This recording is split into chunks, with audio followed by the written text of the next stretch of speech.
Dokter Miyang, Rumah Sakit Bersalin Pyongyang.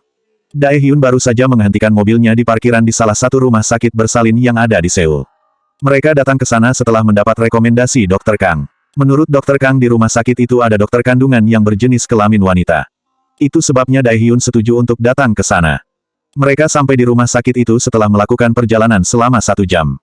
Padahal jarak tempuh dari Villa Pyeongchangdong ke sana tidaklah terlalu jauh. Itu karena Daehyun mengemudikan mobilnya dengan sangat lambat seperti orang bersepeda. Hampir sepanjang jalan Suyin menggerutu karena sudah tidak sabar ingin segera sampai. Terlalu lama berada di dalam mobil membuatnya merasa bosan. Rumah sakit bersalin, gumam Suyin sembari membaca nama rumah sakit yang terpampang jelas di depan sebuah gedung bertingkat. Untuk apa kita datang ke sini? Suyin merasa agak bingung kenapa suaminya membawanya ke sini. Memangnya siapa yang baru saja melahirkan? Bukankah tadi pria itu mengajaknya untuk memeriksakan kondisinya? Tentu saja untuk memeriksa bagaimana keadaanmu. Ayo kita turun sekarang, sebentar lagi waktunya kita masuk menemui dokternya, ujar Daehyun sembari melepaskan sabuk pengaman di tubuh Suyin. Daehyun segera keluar dari mobil kemudian beralih membukakan pintu mobil untuk Suyin. Biarkan aku membantu. Daehyun kembali membopong tubuh Suyin. Suyin hendak menolak tapi mengurungkan niatnya karena percuma saja menolak jika Daehyun tidak akan pernah mendengarnya seperti sebelumnya. Daehyun membopong tubuh Suyin memasuki rumah sakit. Suyin merasa sangat malu ketika ada begitu banyak pasang mata yang melihat mereka. Mungkin mereka merasa aneh dengan Suyin. Padahal kelihatannya baik-baik saja untuk apa dibopong seperti itu. Sayang, turunkan aku. Lihatlah mereka memperhatikan kita terus, bisik Suyin. Tidak usah memperdulikan mereka. Anggap saja mereka tanaman rumput yang tumbuh di tepi jalan, ujar Daehyun tanpa memperdulikan sama sekali tatapan orang-orang yang berlalu lalang. Ia terus melangkahkan kakinya yang jenjang dengan sangat santai. Suyin merasa sangat tidak nyaman. Namun dirinya juga tidak bisa berbuat banyak. Sejak tadi Daehyun benar-benar tidak mengizinkannya untuk berjalan. Daehyun berjalan ke arah resepsionis untuk menanyakan di mana ruangan dokter kandungan yang sudah dibuat janji temu. Ia segera melangkahkan kakinya melewati koridor rumah sakit menuju ruangan yang ditunjukkan oleh resepsionis.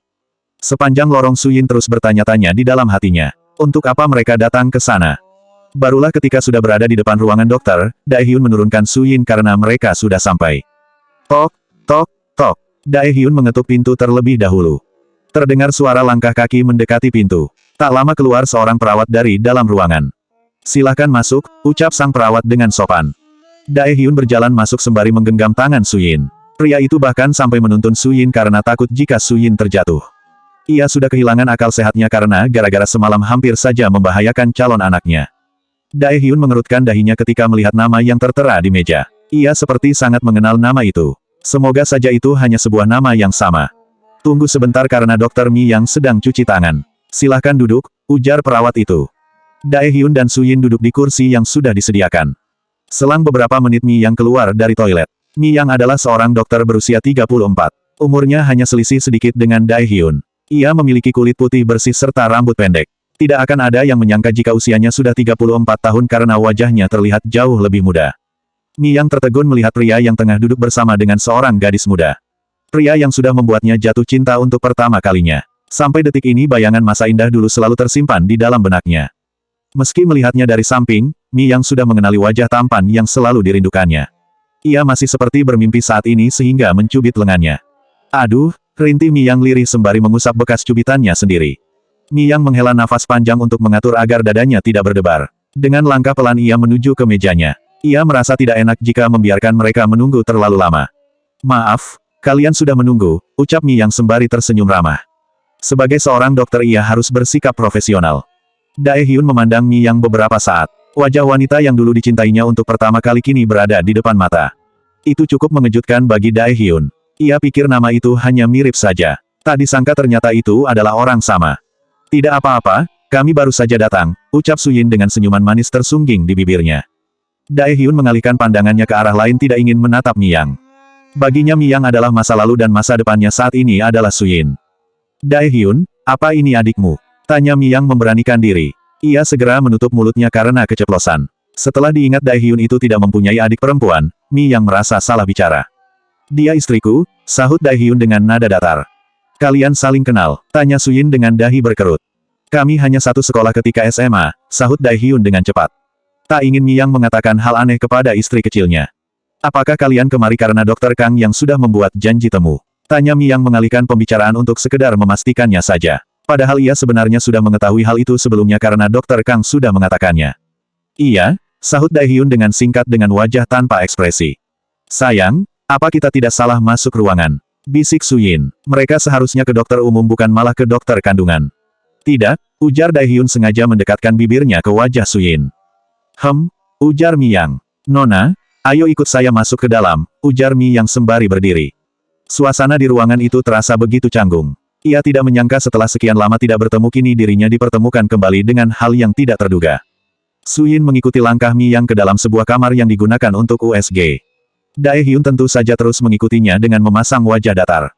Suyin kini berbaring di sebuah ranjang. Di depannya sudah ada layar monitor yang akan menunjukkan hasil dari USG. Seorang perawat masuk kemudian mengoleskan gel khusus di perut Suyin guna mencegah terjadinya gesekan antara kulit dengan transducer. Gel tersebut juga memudahkan pengiriman gelombang suara ke dalam tubuh. Setelah selesai barulah Miyang menempelkan alat bernama transducer ke perut Suyin. Bab 162 Jangan membuatku seperti orang sakit. Daehyun duduk di samping Suyin sembari memandang layar monitor yang ada di depan mereka tanpa mengatakan sepatah kata pun. Jika saja ia mengetahui jika dokter wanita yang dimaksud oleh Dr. Kang adalah Mi yang lebih baik ia pergi mencari rumah sakit lain saja. Lihatlah, itu di layar adalah keadaan janin yang ada di dalam kandungan Nona. Ternyata umurnya sudah 7 minggu atau hampir 2 bulan. Namun kondisi kandungan Anda agak lemah sehingga Nona tidak diizinkan melakukan aktivitas fisik yang terlalu berat. Miyang menjelaskan bagaimana keadaan janin Suyin dengan detail sambil terus menggerakkan transducer di perut Suyin. Apa maksud dokter? Tanya Suyin dengan wajah polos begitu Miyang selesai memeriksanya. Dirinya masih terlalu awam mencerna kata-kata Miyang karena terfokus pada layar monitor bukannya mendengarkan penjelasan Miyang. Maksudnya kandungan Nona saat ini sudah berjalan hampir 2 bulan, sahut Miyang mengulangi ucapannya sembari tersenyum. Ia melirik sekilas Daehyun yang tampak memasang wajah datar. Jadi maksud dokter aku hamil. Suyin bergegas duduk. Ia merasa seperti bermimpi mendengar perkataan Miyang barusan. Daehyun, apa istrimu tidak tahu mengenai hal ini? Tanya Miyang. Tidak, karena kami belum memeriksanya, sahut Daehyun sembari memijat pelipisnya. Sayang, katakan padaku jika aku tidak sedang bermimpi, ujar Suyin dengan raut wajah berbinar-binar. Dengan keras Suyin menepuk pipinya dengan telapak tangan. Meski awalnya tidak menginginkannya tapi mengetahui jika dirinya tengah hamil membuat hatinya gembira. Kau tidak bermimpi, kita akan segera memiliki seorang bayi. Daehyun kini menyunggingkan senyum di bibirnya. Ia tidak menyangka jika Suyin akan terlihat sebahagia itu padahal ia sudah khawatir jika Suyin tidak menginginkannya. Selamat ya, apa ini anak kalian yang pertama? Tanya Miyang sambil melirik Daehyun. Iya, dokter, ini adalah anak pertamaku, sahut Suyin sembari mengusap perutnya. Ia tidak menyangka jika secepat itu akan memiliki seorang bayi. Kalau boleh tahu berapa usia Nona saat ini? Miyang sangat penasaran ingin mengetahui umur Suyin karena wajahnya terlihat jauh lebih muda dari Daehyun. Aku baru 18 tahun, sahut Suyin. Daehyun, sebaiknya kau menjaganya dengan benar karena usianya masih terlalu muda untuk mengandung, saran Miyang. Hatinya merasa iri melihat Suyin yang di usianya yang masih muda sudah bisa mengandung. Sangat berbeda dengannya yang sudah memiliki usia yang cukup matang namun belum dikaruniai keturunan. Suaminya bahkan tega meninggalkannya bersama wanita lain. Apa terlalu berisiko? Tanya Daehyun. Setidaknya ia harus mengetahui segala kemungkinan agar membuatnya lebih berhati-hati lagi. Sebenarnya tidak juga, hanya saja kandungan istrimu memang agak lemah. Aku juga menyarankan agar kau mengurangi perbuatanmu di malam hari, ucap Miyang. Ia tidak berani mengatakan secara gamblang karena itu hal yang sangat sensitif. Aku sudah tahu, sahut Daehyun singkat. Tanpa Miyang mengajarkannya ia sudah pasti mengetahui hal itu. Iya sudah, ayo kita keluar. Nanti aku akan memberimu resep obat untuk Nona, ujar Miyang sembari memandang Suyin. Daehyun membantu Suyin untuk turun dari ranjang kemudian menuntunnya keluar. Tanpa rasa malu Suyin berjalan sambil bergelayut manja di lengan Daehyun. Suyin tidak merasa malu sama sekali meski berada di depan Miyang yang terus meliriknya. Miyang hanya menghela nafas pelan ketika melihat Daehyun begitu perhatian kepada Suyin. Ada sedikit rasa sesal ketika mengingat dirinya lebih memilih pria lain beberapa tahun yang lalu. Daehyun dan Suyin kini sudah duduk di depan meja Miyang. Baiklah, saya akan memberikan vitamin dan obat. Harus Nona minum dengan rutin agar kandungan Nona baik-baik saja, ujar Miyang sembari menulis resep obat yang harus mereka tebus di apotek rumah sakit. Satu lagi, kau harus datang secara rutin setiap bulan untuk pergi ke dokter, lanjut Miyang. Terima kasih, dokter, ucap Suyin dengan senyuman yang tidak pudar dari wajahnya. Sayang, kau harus menjaga calon bayi kita. Daehyun tanpa malu merengkuh pinggang Suyin di depan Miyang. Tentu saja aku akan menjaganya, sahut Suyin yang menyandarkan kepalanya di lengan Daehyun.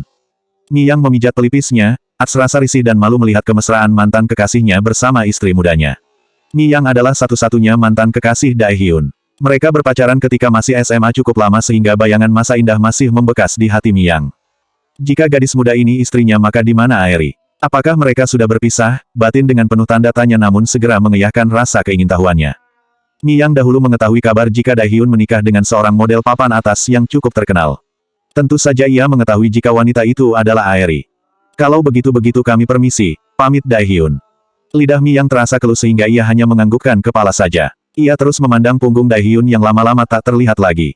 Sama dengan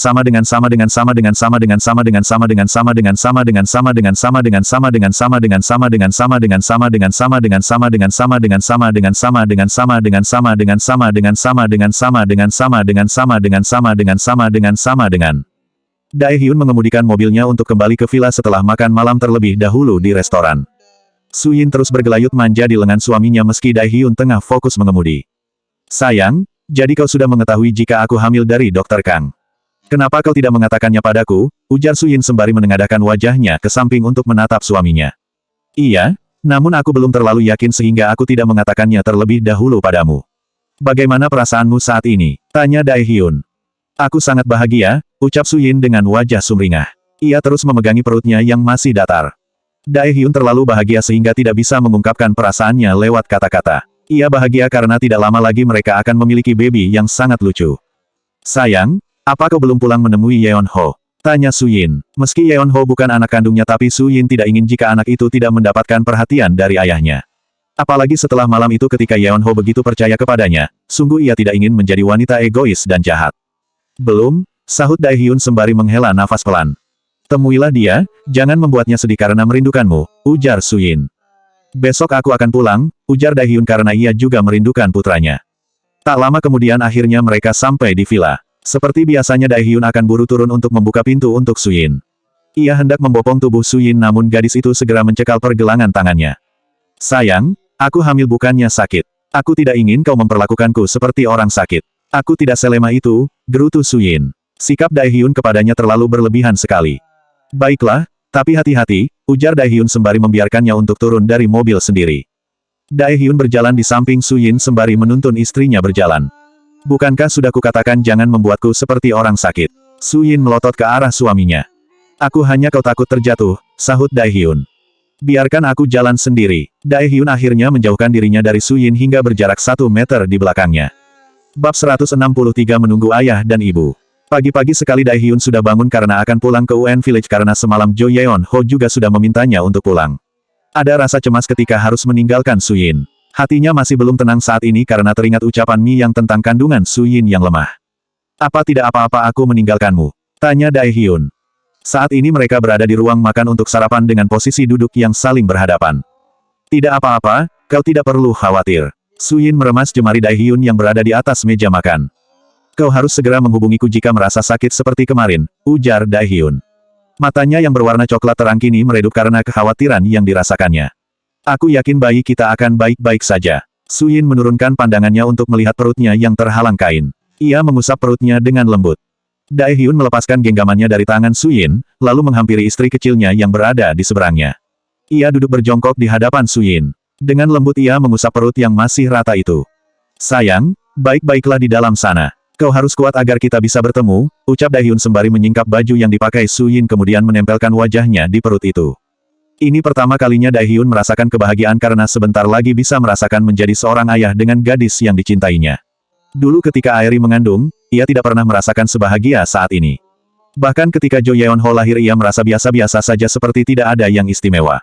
Daehyun baru bisa menyayangi Jo Yeon Ho sepenuh hatinya ketika anak itu berumur 1 tahun karena di usia itu anak-anak terlihat sangat menggemaskan. Iya, ayah, aku akan baik-baik saja, sahut Suyin meniru suara anak kecil sembari terkekeh geli. Sekarang ayah harus pergi, sampai jumpa kembali. Daehyun mengecup perut Suyin hingga waktu yang cukup lama sebelum akhirnya melepaskannya. Sekarang pergilah, nanti keburu Jo Yeon Ho berangkat ke sekolah, ujar Suyin sembari mengusap rambut Daehyun. Daehyun menghela nafas pelan kemudian bangkit berdiri. Jaga dirimu dengan baik. Daehyun mencium kening Suyin beberapa saat. Suyin menganggukkan kepalanya sembari tersenyum untuk meyakinkan Daehyun.